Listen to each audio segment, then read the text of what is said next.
ভোটের আগে প্রচার চলছে জোর কদমে। কাল ফের রাজ্যে প্রচারে আসছেন নরেন্দ্র মোদী। কাল একই দিনে অর্থাৎ 3টি সভা করবেন তিনি। হলদিয়ার মাখনবাবুর বাজারে তার সভা রয়েছে সকাল 9:30টায়। দুপুর 12টায় আসানসোলের পোলো গ্রাউন্ডে প্রচার সভা রয়েছে নরেন্দ্র মোদীর। দুপুর 2টোয় সিউড়ি পুলিশ লাইনের চাঁদমারি মাঠে জনসভা করবেন প্রধানমন্ত্রী নরেন্দ্র মোদী।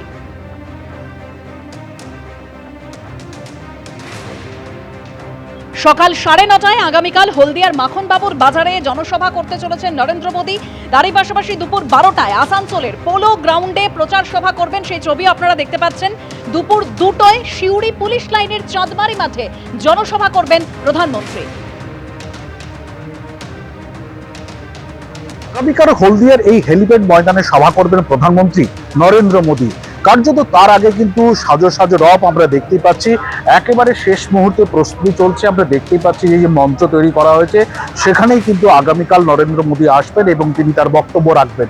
যেটা জেলা বিজেপি নেতৃত্ব সূত্রে আমরা জানতে পারছি যে তমলুক এবং কাঁথি সাংগঠনিক জেলার যে 14টি বিধানসভা আসন রয়েছে, সেই 14টি বিধানসভার আসনের 14 জন বিজেপি প্রার্থী তারা কিন্তু থাকবেন। এছাড়াও বিজেপি নেতৃত্ব তারা যেটা আশা করছেন, প্রায় লক্ষাধিক লোকের সমাগম হবে এবং তারা এটাও চাইছেন যে আগামীকাল নরেন্দ্র মোদী এসে কি ভাষণ দেন সেটা তার উপরে কিন্তু নির্ভর করছে এবং সেই যে ভাষণ, সেই ভাষণ শোনার পর কিন্তু তারা বাকি যে নির্বাচনের দিনগুলো রয়েছে সেগুলো কাটাবেন। এবং এটাও যেটা তারা জানাচ্ছেন যে গত 2024-এর লোকসভা ভোটের ফলাফলের নিরিখে এই পূর্ব মেদিনীপুর জেলায় যে 16টি আসন রয়েছিল তার মধ্যে 15টিতেই তারা এগিয়ে রয়েছেন। ফলে বাড়তি অ্যাডভান্টেজে তারা রয়েছেন, অন্তত এমনটাই মনে করছেন। এবং আগামীকাল কি বার্তা দেন প্রধানমন্ত্রী সেটাই কিন্তু তারা এখন শোনার জন্য উদ্গ্রীব হয়ে রয়েছেন এবং সেই জন্য কিন্তু কার্যত একেবারে শেষ মুহূর্তে প্রস্তুতি চলছে হলদিয়ার এই হেলিপ্যাড ময়দানে। হলদিয়া থেকে ক্যামেরায় মানস জানার সঙ্গে বিটন চক্রবর্তী, এবিপি আনন্দ, পূর্ব মেদিনীপুর। গত রবিবারে কোচবিহারে সভা করেছেন প্রধানমন্ত্রী এবং নির্বাচনী নির্ঘণ্ট প্রকাশিত হওয়ার পর সেটাই ছিল তার প্রথম সভা এবং এরপর আগামীকাল ফের রাজ্যে আসতে চলেছেন তিনি। ভোট প্রচারে একই দিনে পরপর 3টি জনসভা করবেন। প্রথমটি হলদিয়ায়, তারপরেরটি আসানসোল পোলো গ্রাউন্ডে এবং তৃতীয়টি সিউড়ির পুলিশ লাইনের চাঁদমারি মাঠে রয়েছে তার তৃতীয় জনসভা। বৃহস্পতিবার বীরভূমে প্রচারে আসছেন প্রধানমন্ত্রী নরেন্দ্র মোদী।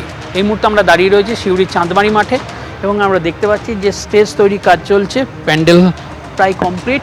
এখানে মূল একটি প্যান্ডেল করা হয়েছে, তার পাশাপাশি আরও 2টি প্যান্ডেল করা হয়েছে, কারণ বিজেপির তরফ থেকে দাবি করা হয়েছে প্রায় 1 লক্ষের বেশি মানুষ এই সভায় আসবেন। এবং যেটা আমরা জানতে পারছি যে কঠোর নিরাপত্তা ব্যবস্থা করা হয়েছে প্রধানমন্ত্রীর সভা জন্য। এবং এই যে পুলিশ যে মাঠ রয়েছে অর্থাৎ চাঁদমারি মাঠ, সেই মাঠ পুলিশে ঘিরে ফেলেছে, নিরাপত্তা রক্ষীতে ঘিরে ফেলেছে এবং এই কঠোর নিরাপত্তার মধ্যেই প্রধানমন্ত্রীর এই সভা হচ্ছে। বৃহস্পতিবার তার বিকাল 3টের সময় এই সভায় আসার কথা। 1 ঘন্টা তিনি থাকবেন, 4টে পর্যন্ত, এবং তারপর তিনি এখান থেকে হেলিকপ্টারে উড়ে যাবেন। এবং বিজেপির বক্তব্য যে এখানে প্রায় লক্ষাধিক মানুষের ভিড় হবে। ক্যামেরায় এরশাদ আলমের সঙ্গে ভাস্কর মুখোপাধ্যায়, এবিপি আনন্দ, বীরভূম।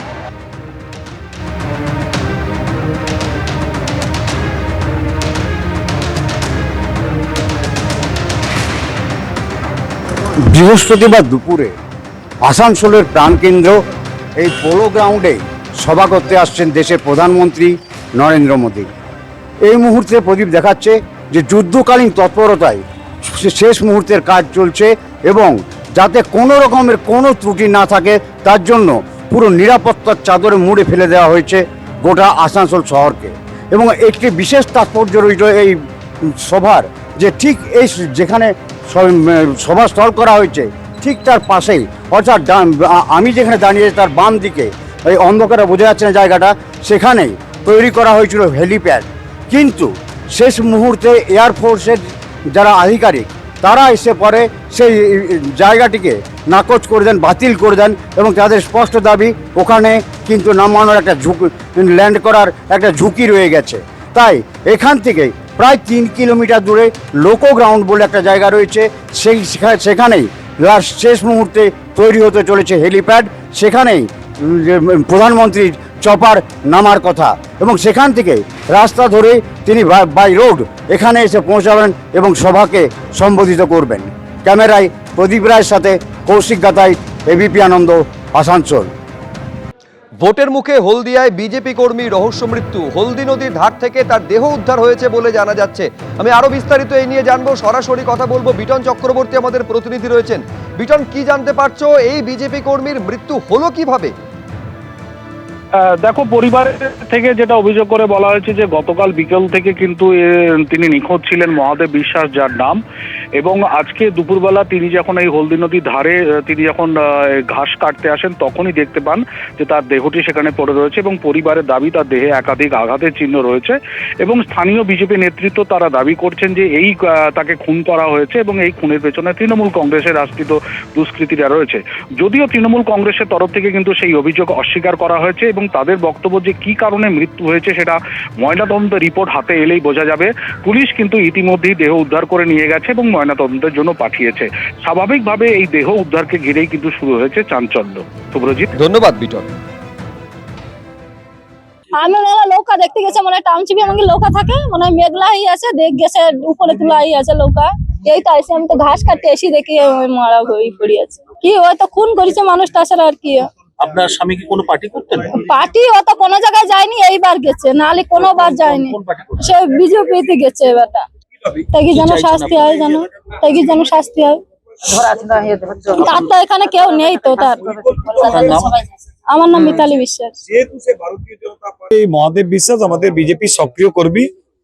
মোদিজির যে গত আগামীকাল যে সভা আছে হলদিয়াতে, সেই সভার জন্য এলাকাতে ফ্ল্যাগ পর্যন্ত লাগিয়েছে এই বাসখানা এলাকারই বাসিন্দা। বডিটা যেভাবে আমরা এতে দেখলাম, এটা কোনোভাবে স্বাভাবিক মৃত্যু তো প্রশ্নই ওঠে না। এটা অস্বাভাবিক মৃত্যু এবং এটাকে ঘটানো হয়েছে এবং মার্ডার করা হয়েছে। এটা আমরা সরাসরি বলছি না, মার্ডার করাই হয়েছে। যতটা জামা বা এই টি শার্টের বাইরে যেটুকু বেরিয়ে আছে তাতে পুরো ছেঁড়া কাটার দাগ, পায়ে পর্যন্ত এই দাগ আছে। তো আমরা এখানে পরিষ্কারভাবে মনে করি যে নির্বাচনের আগে সারা বাংলা জুড়ে রাজ্যের শাসক দল তৃণমূল কংগ্রেস তাদের দুষ্কৃতীদের দিয়ে এলাকায় ভয়ের বাতাবরণ তৈরি করার জন্য বিজেপির কর্মীদেরকে মানে একবারে চিহ্নিত করে তাদেরকে খুন করছে। এটাও তার ব্যতিক্রম হয়নি। এখন বিজেপি তো লাশের রাজনীতি করছে, ওরা তো জিততে পারবে না। ওরা সবকিছুতেই পারিবারিক ঘটনাটাকেও হচ্ছে দলের সঙ্গে চাপিয়ে দিচ্ছে, ওই করে কিছু লাভ হবে না। আর এইসব রাজনীতিটা আমাদের বিরোধী দলেরও তো একদম সিদ্ধহস্ত, উনি সব ভালো জানেন, উনি করেনও শুদ্ধ। সেই জন্য ও একজনের করে আরেকজনের নামে চাপাতেও উনি সিদ্ধহস্ত। আমি ভালো করে জানবো, যেই করে থাকুক, যদি কেউ দোষী হয়, সে যেই রাজনৈতিক দল, তার কোনো পরিচয় নেই, যে বা যারা করবে তাদের বিরুদ্ধে আইনানুগ ব্যবস্থা নেওয়া হবে। এবিপি আনন্দ, এগিয়ে থাকে, এগিয়ে রাখে।